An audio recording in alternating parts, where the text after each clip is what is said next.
All right, everyone, welcome back to one of our campus meetings. We have the fortune today of having our Vice President for Community Colleges, Erika Lacro, and Associate Vice President for Community Colleges, Mike Unebasami, joining us today for one of our, again, typical updates meeting as we continue to navigate our future as a community college system. And so with that, I know that some of you have submitted some questions, so we'll get to those in just a little bit. But I do know that Vice President Lacro has a presentation for you guys, so I'm gonna move over the sound to her. Thank you. Thank you, Carlos. I put together a very short presentation. This is our third campus meeting today, so and Carlos, you're going to move the slides forward, yeah? Okay. Yes. We want to make sure people are up to date on where we are and what we think is ahead of us, and more importantly, what are the next steps that we have to do to move forward. And we've done, what, 3 rounds of these meetings so far, and we fully plan to continue them to make sure we have that interaction with the campuses and try to bring you up to speed as soon as we see something changing. So we all know the state budget crisis is impacting UH. When we last spoke, I think we thought our shortfall would be 100 million. It now looks like our shortfall is 78 million across the UH system, including all campuses. So our portion of that is 23 million of that 78 million.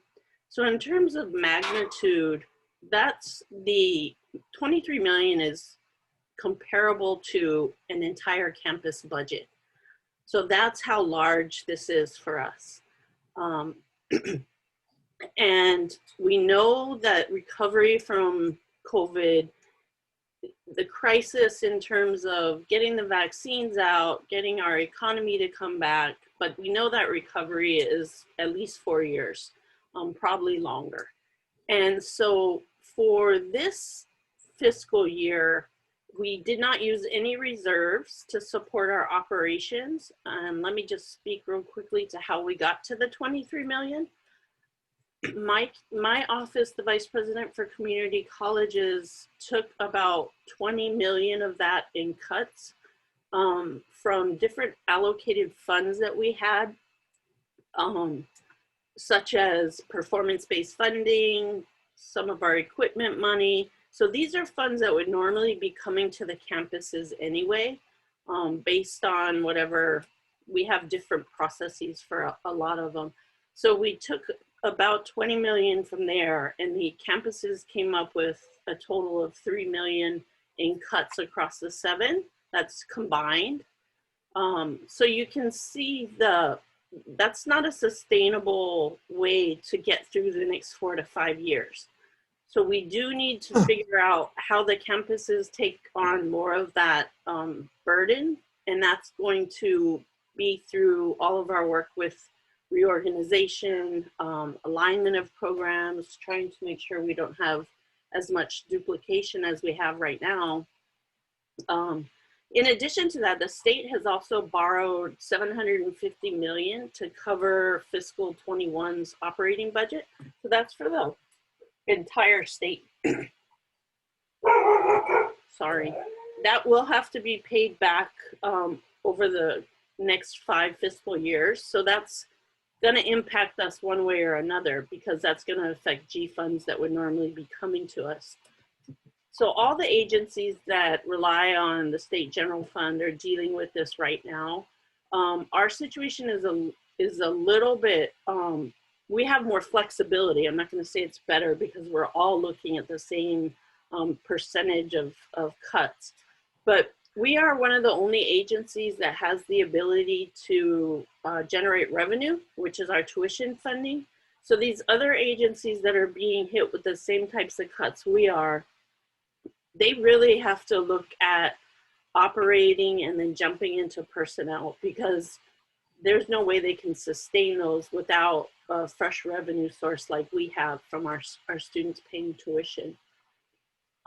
This is the time period in terms of the year where we would normally be going to the legislature and asking for new general funds. So whether that be funds in relation to positions or funds for different project work, this is the time that would be happening.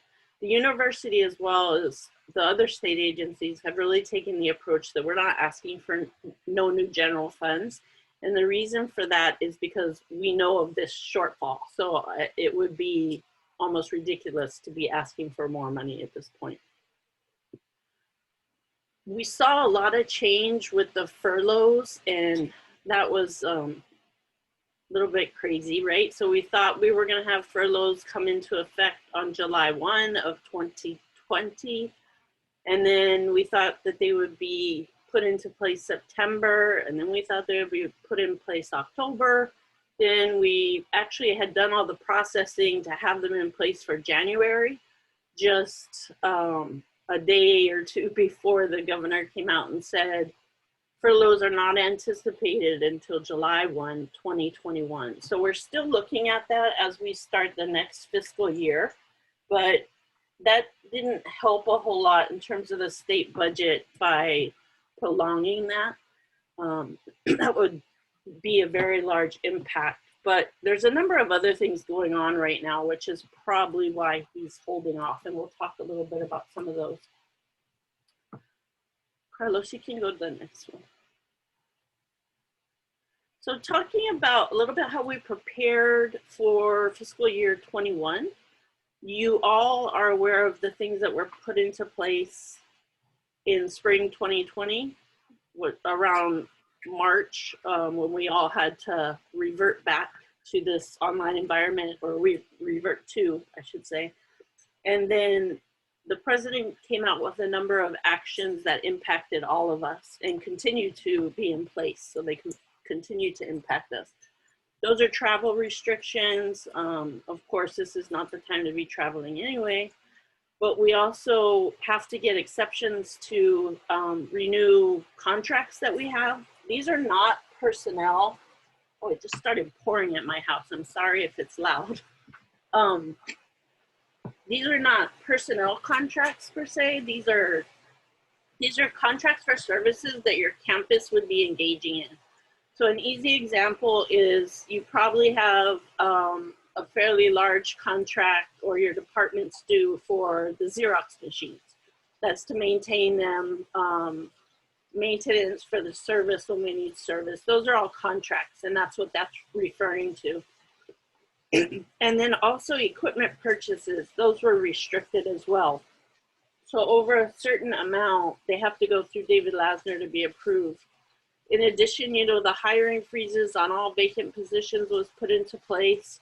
We have gone in for exceptions in a couple key areas, mainly safety and security type related areas, or janitorial services, because we need to keep the facilities sanitized and safe during a pandemic. So those are some of the examples of areas we've gone in for. Then, you know, we benefited from 3 different pots of CARES money that came to us, and they had very different purposes, at least the first one.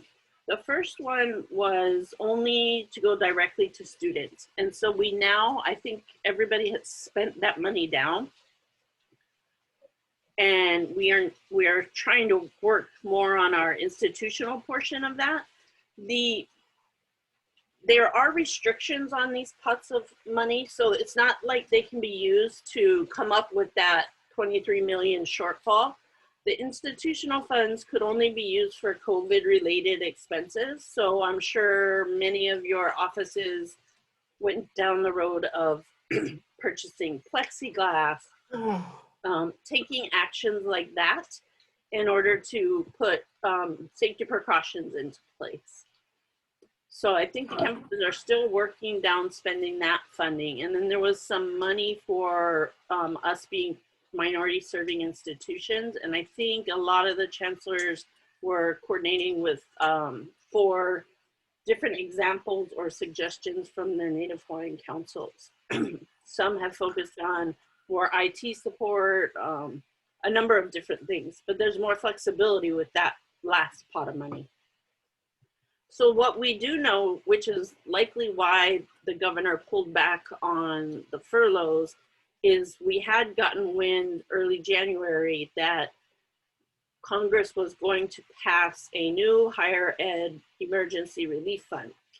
And that structure will be very similar to the 3 pots we recently got. Some will be identified only for student aid. And it is unknown to us at this point what exactly the regulations will be on the other pots. They have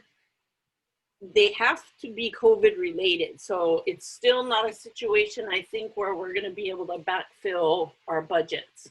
So we have to continue on this work of really centralizing services and aligning programs to avoid duplication, and really looking at programs in terms of their viability and putting people in the workplace, demand, student demand, a number of different factors.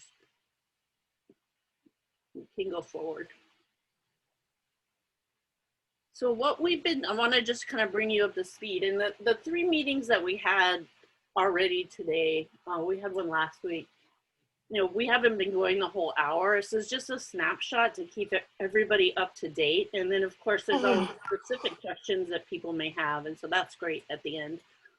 But so far what we've done is we started conducting these open forum meetings in September as the situation began to get a little bit more clear.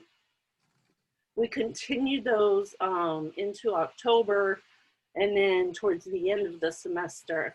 And we want to continue these meetings to make sure that whatever updates we have, we're able to get it out into your hands so you know what's going on. The chancellors then led budget conversations on their independent campuses along with their planning governance groups. Everybody's structure is a little bit different, to come up with possible cost savings, things that they could foresee as something that would help realign us a little bit better, because we're looking at 2 tasks here.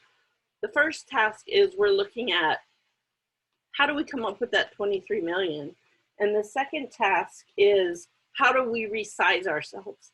So even in the event that we have absolutely no budget consequences, which is not going to be the case, I can guarantee you that, we have to continue to do this work to plan for how we become leaner and more efficient. And so a number of activities have already taken place, which is really good. We've had the work groups were created. I created a organization and resource plan document that took into account all the feedback that campuses gave us, different ideas, a lot of stuff around consolidation. And then we put that out there for everybody to comment on, and we began putting together different work groups in these specific areas. So when we're looking at program alignment, I really want the faculty within those programs to help us determine what that looks like. Is it where one campus takes lead on a program, services the others? There's a lot of different ways to do this. And so it's got to be a broad conversation. You can go to the next slide. So those cross-campus work groups were assembled. Many of them were led by chancellors or other administrators. And I just want to thank everybody who took part in that process, as I know it was time consuming. This is hard work. It's not easy to be asked to think about how we'll operate differently when we're used to doing things as we've always done them. We've made a lot of progress in terms of one specific area I'll speak to, which is financial aid. We now have a centralized pilot going on with at least 3 of our campuses, and we hope to roll it out to more in the fall. So that one's probably furthest ahead. but there's obviously several other areas that we're going to have to address sooner than later. And I think the academic programs are the ones that are going to take this semester for us to sort out and come to recommendations on. So using the campus feedback, the work group feedback, I came up with a second organization and resource planning document, which we're just calling kind of the white paper number 2. And work groups continued to do more work. We needed to work over the Christmas break in order to really align what was coming into us as suggestions and recommendations. And we've just finished working on a third white paper. So we will have another document coming out probably as early as Monday. And that's going to identify, okay, now what are the next steps? So what do we need to continue having conversations around? What are new conversations or new work groups? We're trying really hard not to create too much more work for everybody, because it is a great deal of work to get this kind of stuff done, but we want to make sure we have that broad conversation with everyone who will be impacted. So that next document, you can go to the next slide. That next document will be out probably next week. I'm thinking as early as Monday, but we'll see. And then the next steps are going to be to bring those work groups back together and get on a path to the next set of steps we have to take in order to get there. But we want to make sure we continue this type of interaction. And then I listed at the bottom of that page our website for our planning document, just in case you hadn't seen it yet. On that page, we have all the campus reports. We have all the work group reports. We have the papers I spoke to, the budget papers, and then we also have the presentations that were done for the board that are related to our budget, as well as any presentations David has done or other resources for folks to be able to have access to. So you can see all of that there. And all of the units right now are in the same place we are, trying to figure out and sort out our planning next steps to be able to implement things for fall. So that's kind of where we are. So Carlos, you want us, I know you sent me a couple questions, but I think I took it off my screen. So do you want to just read them so others can see them as well? Or hear them, sorry. Yes, I'm sorry. It's my screen looks really different today, so I couldn't find the unmute button. No worries. Okay, so the first question is, how do we interpret the most current memo? It lists possible actions to be taken that affect specific departments and programs. Is it safe to interpret that if a specific department is not listed or specific program is not listed on the current memo for the time being, that nothing will be done with those departments or programs at this time? And so that's the gist of the question. So yeah, the ones we hadn't convened yet, those are not the priority items. So the priority items really came out of suggestions from the campuses, as well as data analysis of our own data. We will likely bring together other work groups of programs that were not on that list, because we think that there are further actions that can be taken or at least deserve a discussion. So I think getting through this third wave of this memo first, and then we'll work on the ones that weren't convened.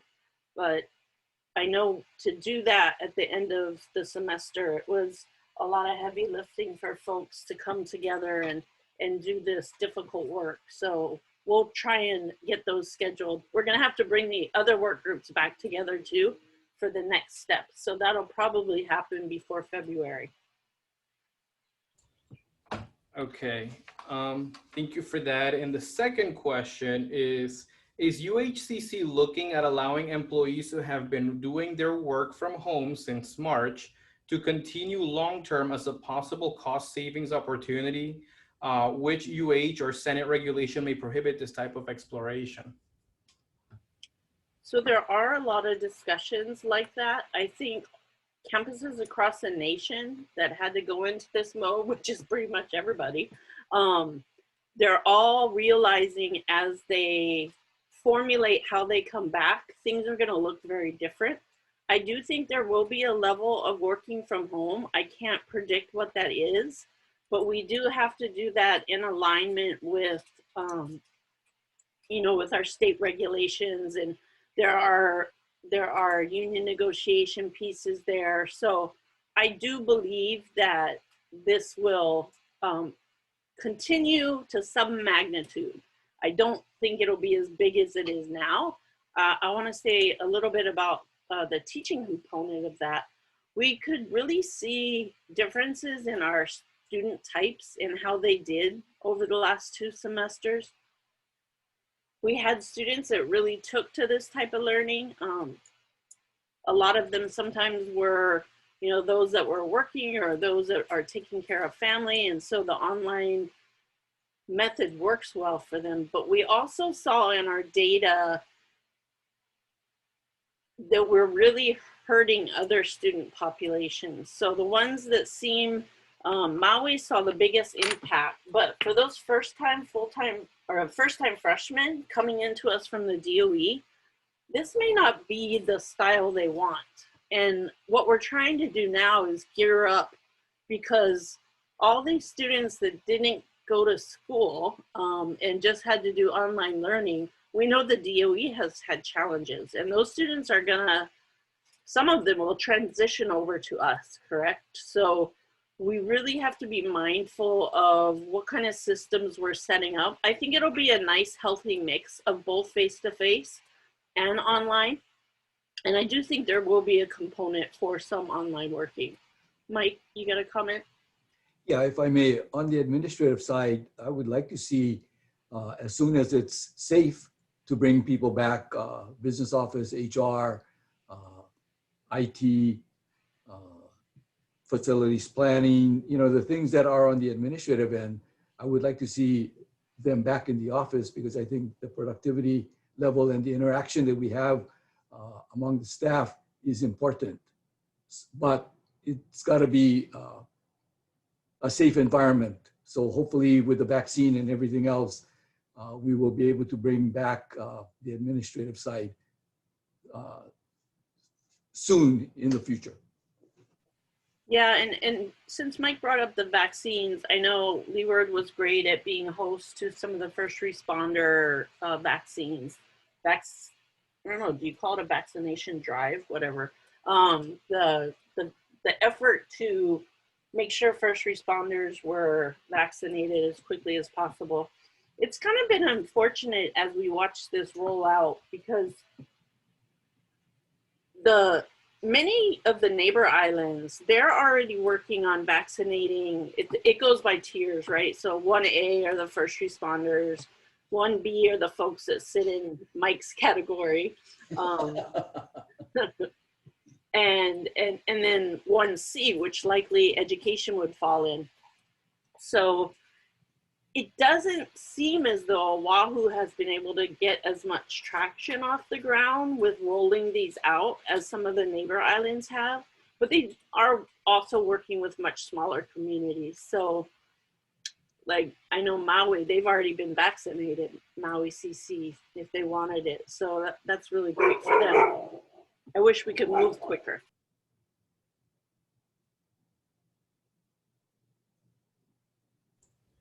All right, I didn't have any other questions that were submitted ahead of time, but if anyone wants to, you know, jot them down in the chat or ask the questions.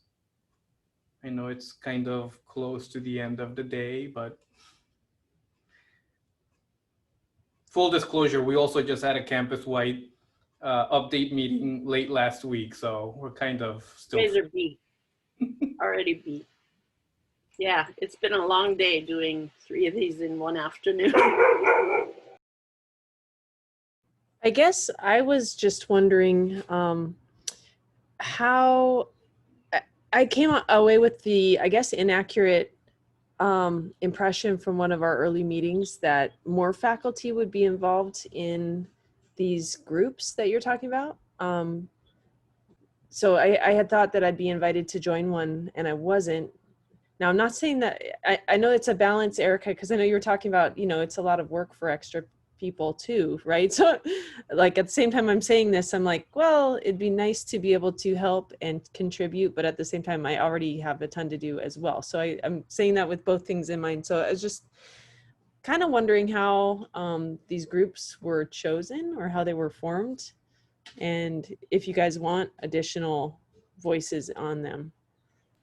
So that's one of the things that we're working so we can convene them in February, is really re-looking at the work groups. Some of them might need to be tweaked. If you are interested, you can email me and I will definitely put your name out there. What we did was, in terms of programmatic type planning, which I'm assuming that you're asking about, for our liberal arts side of the house, we brought in the chairs together, because having every faculty member participate in that would not have been real productive. So your division chairs were to function as kind of reps for your campuses in terms of the discussion around liberal arts and alignment. But for the discipline faculty that we convened work groups, we tried to open it up to the faculty within the unit unless it got too big. So yeah, send me a note and I'll forward it on as we relook at these. And I'm open for suggestions on how to make these better. It's really hard to put people in a room and give them the task of cutting when we're asking them to look at their own programs. It's a very big challenge, right? So their discussions have been really good. The results haven't rendered a whole lot of cost savings, and that's why we're going to continue down the path of doing this work. But yeah, Erica, you can certainly send me a note. Great. Thanks so much. And then I guess this is just one other comment. This came from a few different faculty. I know on our campus, we had some ideas for also fundraising, and I didn't know if any of those were, if you got that list, or if any of those were considered for exploration. Yeah, I think that was in your campus memo. So there's oh, I love your name, by the way, just to tell you that. Yeah, I almost answered when they asked you if you were ready at the beginning. I was like, oh, they're not talking to me. So there's, I see it as two sets of decisions, right? There's these system decisions that we have to make. Do we centralize admission? Do we, better align our liberal arts programs? Those are conversations that I see having to come more being informed from the campuses, but more of a system type decision amongst myself, the chancellors, other governance groups. But for the discussions, like you're asking about the fundraising, I see a big part of that being that campus specific action.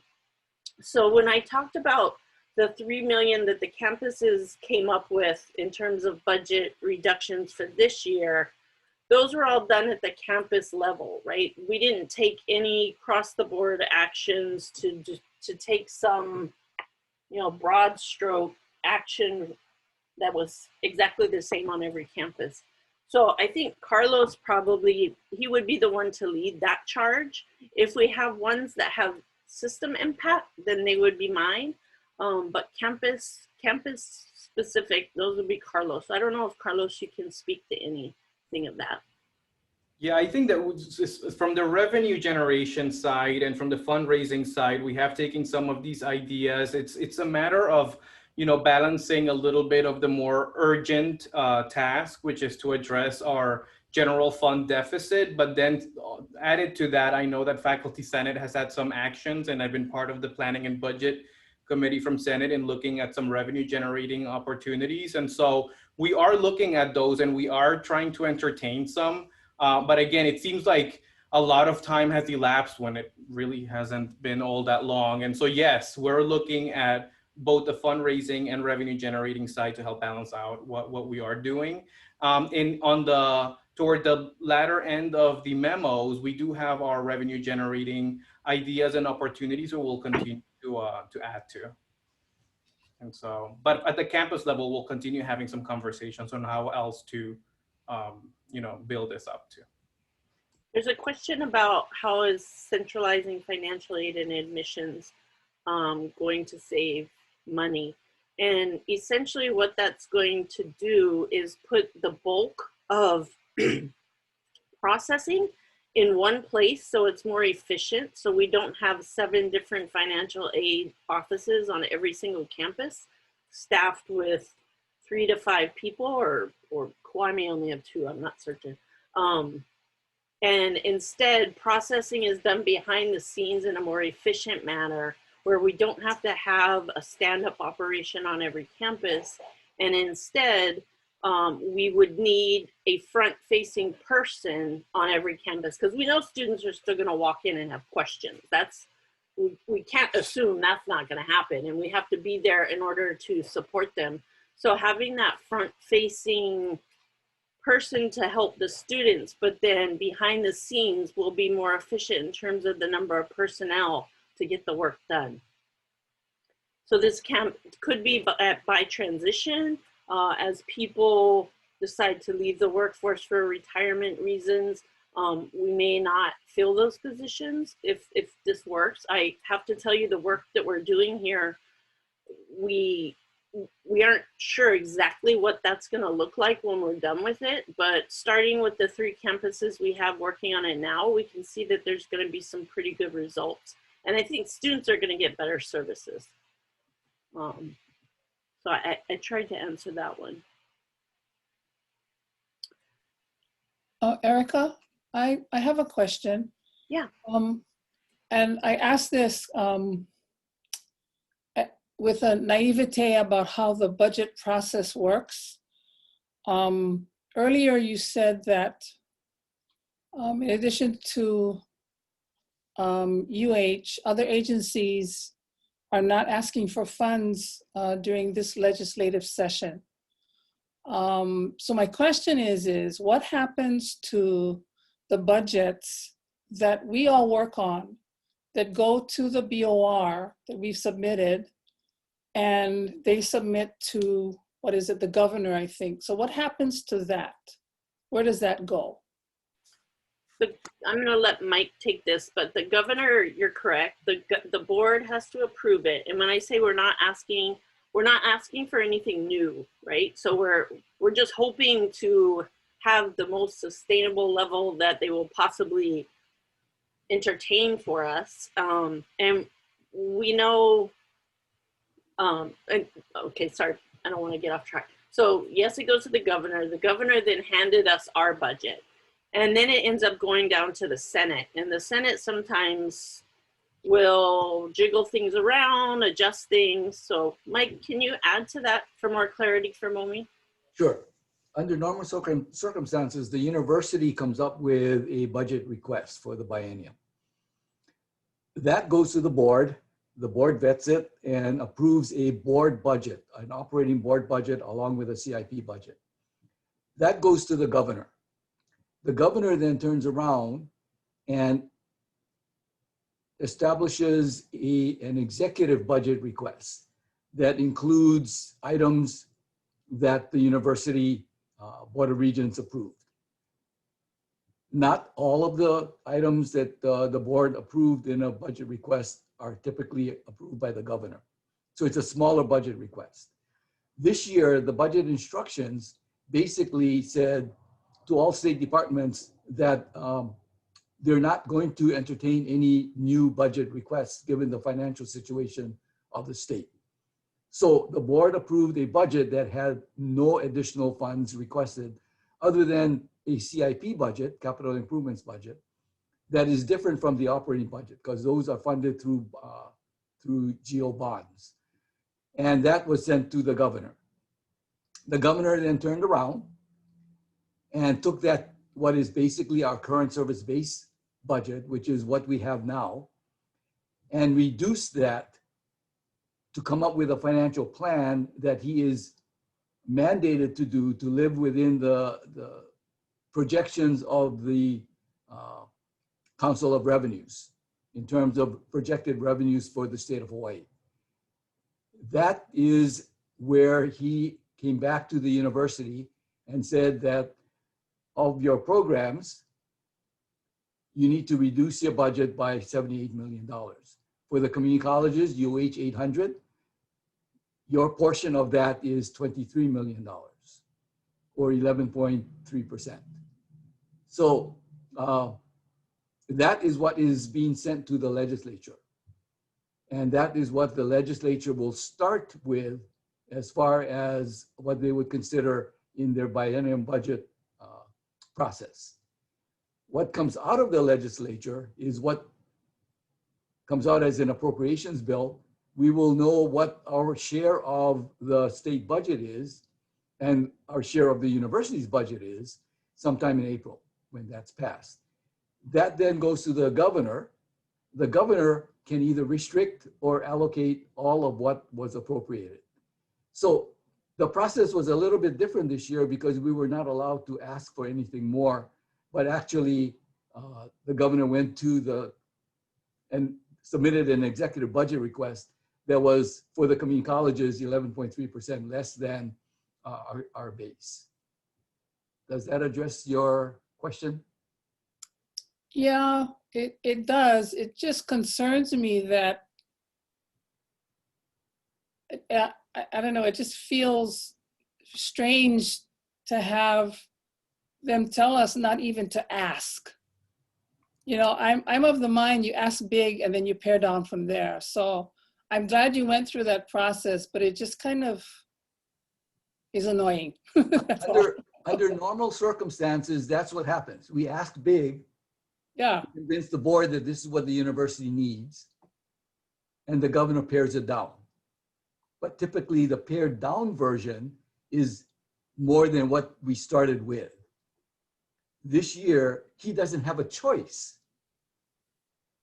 There's no sense in asking us to come in with requests to increase our budget when he knows that he cannot balance the budget, which by constitution, he has to do. Mm. The states are not like the federal government who can borrow money. Although, like Erika said, the state borrowed $780 or $50 million this year. That's unusual for the state to borrow monies to cover operating expenses. That is not typical. So he has to come up with a balanced budget. We cannot run a deficit budget. Okay. Okay, I acknowledge it. I just don't agree with it, but thank you. Thanks, Mommy. A couple questions. There was a comment about Maui.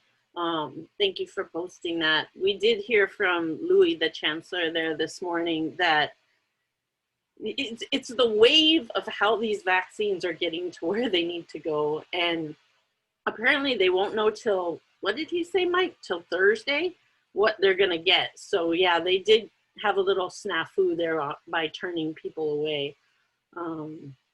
What's happening with the vaccine is initially, as you know, it's a two-step process, right? You need 2 shots.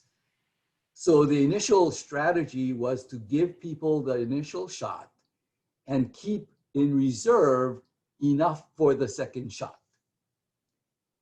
Because of the way it was rolled out, they're finding that it's not feasible to keep the reserve for the second shot. So now what they're trying to do is get more people vaccinated with the first round in hopes that they're gonna get another shipment or many other shipments of vaccines to be able to give people who got the first one, the second one on a timely basis. And that's why you see this ramping up of the first wave of the vaccine.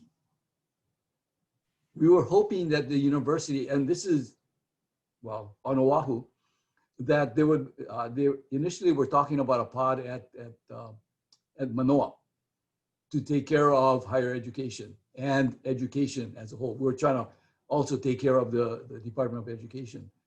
But apparently they ran into some issues with all of that. So, you know, like I was standing in line, as Erika pointed out, I'm in 1B. I just made 75. So I qualify for that. I have submitted my request through the university. I've submitted my request through HPH. I've submitted my request through Queens. The only one that I submitted today, again with Queens, I got a response and a date for next week, Wednesday. I was asked by Leeward to come out because of whatever they were having and when they were going through that. And then they had to retract that because I guess some people complained about people getting it who weren't in the priority group. So I wasn't able to get it through Leeward, but there's a lot of confusion apparently going on at the DOH in terms of how this is going to be done. But again, we all got to be hopeful that we will in fact get the vaccine. And it's not just for us, right? Come back to face-to-face, we need the students to get it. And they're not, because of their age and everything else, they're not a very high priority. Yeah, that was also posted right after that they need it just as much as we do in order to have a normal environment. Jordan, you asked a question and you didn't miss it. He only asked me directly, but I figure other people might have this question. When are we expecting the CARES to show up? So we only know what we think are the allocations for CARES 1 and 2, possibly. And that third pot, the minority serving institutions, I don't think anybody has seen numbers on that, but we're watching this like several times a day to see as these things get released. And so as soon as we get word that we can apply for it, we'll do just as we did last time, and it'll go to a separate account within your campus. So that's only your campus's money. And pretty much, we've done a couple system initiatives, but pretty much that's at the discretion of the campus and how they're gonna use it. Given that this amount will be larger, it might be, it's all gonna depend on the regs. If we're able to backfill any of our budget, that would certainly be something we wanna talk about from a system approach, but it doesn't look like it's not gonna be an open, do whatever you want with it. There will be regulations. So we gotta sort through all of that. And then there will be the wave of money for students too. So hopefully we can take the system approach we did this last time around, because I think it took the burden off the campuses. So we can try and help with that. And like everything else, the devil is in the details. The Department of Education did come out with regulations governing the new CARES Act under the $900 billion stimulus package. And then a day later retracted all of it. So we're still waiting to see what kinds of, what the parameters are that will guide what we can spend the monies for.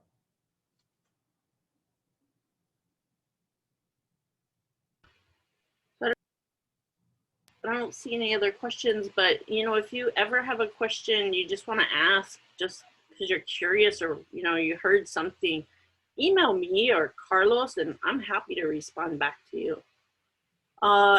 Kay's asking about any news on retirement incentives for faculty. We really thought we had gotten down the road. UPA and UH figured out a way to do that. But it had to go to the governor for approval. And unfortunately, the governor said he's not comfortable with us doing that. He would like an approach for all unions. Of course, I don't see that happening really quick. So I think we're still hopeful, but I'm a lot less hopeful than I was, say, in September.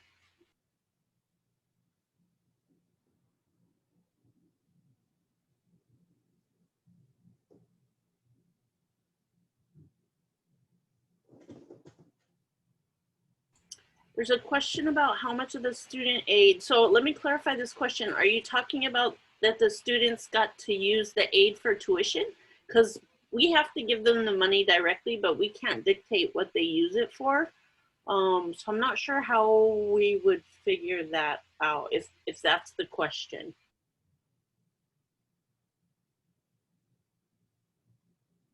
Yeah, so you know, it goes directly into their pocket. They could choose to pay rent. They could choose to buy a computer. They could choose to pay their tuition, pay off a financial obligation with us. And so there's not really any way for us to tell. They just simply get cash, a cash payout.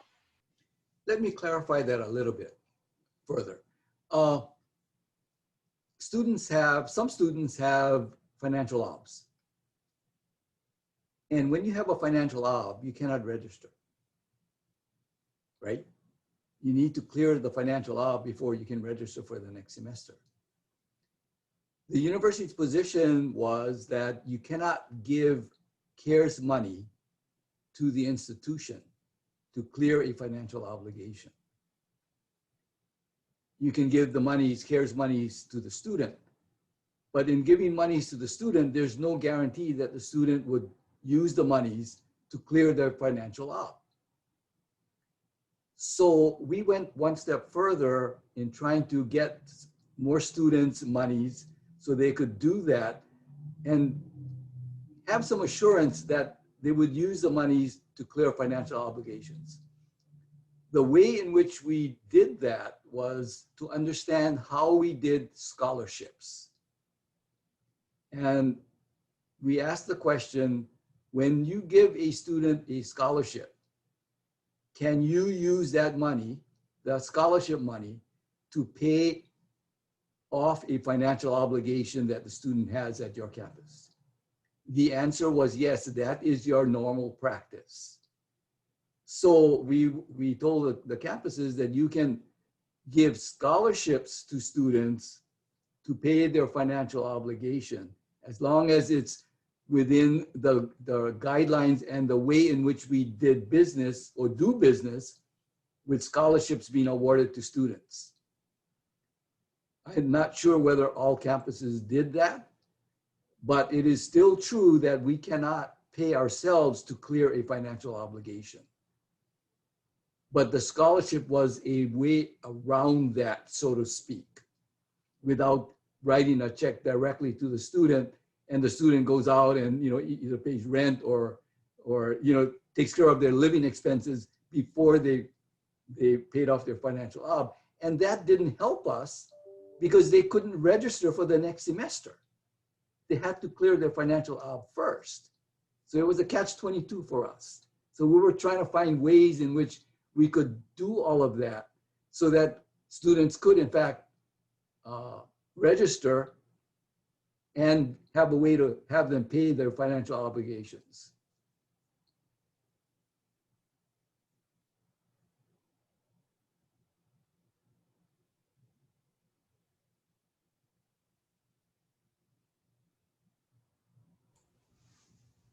Ron, Mike, we have an addition. Oh, sorry, Erika. We do have an additional question on CARES there. Does it include an extension for CARES 2 and 3? No cost extension? We haven't heard about CARES 2 and 3. I know that one of the things that came out of the $900 billion stimulus package that was just passed was that CARES monies would be extended. The ones that were going to end on December 31st of 20 was going to be extended to December 31st of 21. What we haven't been able to get confirmation of is whether CARES 1, 2, and 3, which ends a year after we got it, which would be more like in April of 21, whether all of those funds would be extended, the life of those funds would be extended to December 31st of 21 as well. The things that we have talked to and advised the campuses on was don't wait for that decision. What you really want to do is spend the monies that you have available. What you don't want to do is keep carrying monies over. It's like you don't need the money. So spend the money. And now you have another larger pot of money that's coming to you. So you should be making decisions on how best to spend the monies that you currently have, especially from CARES 3.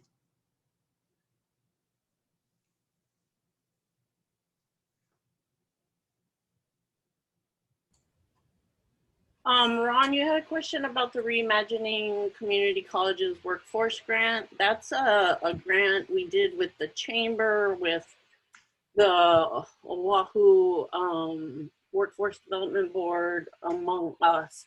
And really what that's going to help us do is better organize our credentials or micro-credentialing in terms of certificates for work readiness. A big part of starting to do that was when we did the Oahu Back to Work. So we're gonna build on that project, but that's a pretty nice size, 13 million over 3 years. So that's gonna help us move forward programmatically.